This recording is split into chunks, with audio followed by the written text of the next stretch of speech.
Special falooda, खजूर juice, basundi, lassi, पेंड्याचं Vijapur वे सोलापूर। लोकसभा निवडणुकीच्या पार्श्वभूमीवर शहर जिल्ह्यात शांतता, कायदा सुव्यवस्था अबाधित ठेवण्यासाठी शहर पोलीस आयुक्तालय आणि ग्रामीण पोलीस दल सज्ज झाले आहे। जिल्ह्यात शांतता बिघडवणाऱ्या 9,000 जणांची हिटलिस्ट तयार झाल्याचं समोर आलं आहे।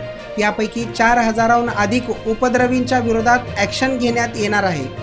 तसेच शहरात गुन्हेगारी रेकॉर्डवर असलेल्या गुन्हेगारांच्या घरांवर QR कोड लावण्यात आले आहेत। तेथे पोलीस पोहोचून त्यांच्यावर नजर ठेवून असल्याचे सांगण्यात आले।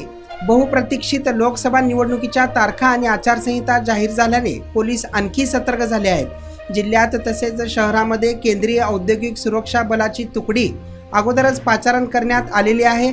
शिवाय दंगलविरोधी पथक RCB पथकांना पोलीस आयुक्त M राजकुमार, पोलीस अधीक्षक शिरीष सरदेशपांडे, अपर पोलीस अधीक्षक प्रीतम यावलकर यांनी यंत्रणेला सूचना दिल्या आहेत। शांतता सुव्यवस्था कायम टिकून राहण्यासाठी गावोगावी बैठका घेऊन आवश्यक त्या सूचना देण्यात आल्या आहेत। शहरातील 7 पोलीस ठाण्याच्या हद्दीमध्ये गुंडागर्दी, सराईत गुन्हेगारांवर तडीपार, हद्दपार, मोक्का अशा कारवाया करण्यात आल्या आहेत। हे गुन्हेगार आदेशाचे पालन करतात की नाही यासाठी संबंधित गुन्हेगारांच्या घरावर QR कोड लावण्यात आले आहेत। पोलीस त्यांच्या घरी प्रत्यक्ष भेटी देऊन त्यांच्यावर नजर ठेवून असल्याचे पोलीस उपायुक्त विजय कबाडे यांनी सांगितले आहे।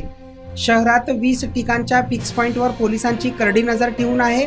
नाकाबंदी मोहीम सुरू आहे। रेकॉर्डवरील गुन्हेगारांकडून अवैध कृत्य घडू नये यासाठी कोम्बिंग ऑपरेशन मोहीम सुरू आहे। आम जनतेनेही विघातक घटनेबाबत तातडीने पोलिसांना कळवावे असे आवाहन पोलीस उपायुक्त विजय कबाडे यांनी केले आहे। तसेच शहरातील विविध भागात पोलिसांकडून रूट मार्च देखील घेण्यात येत आहे।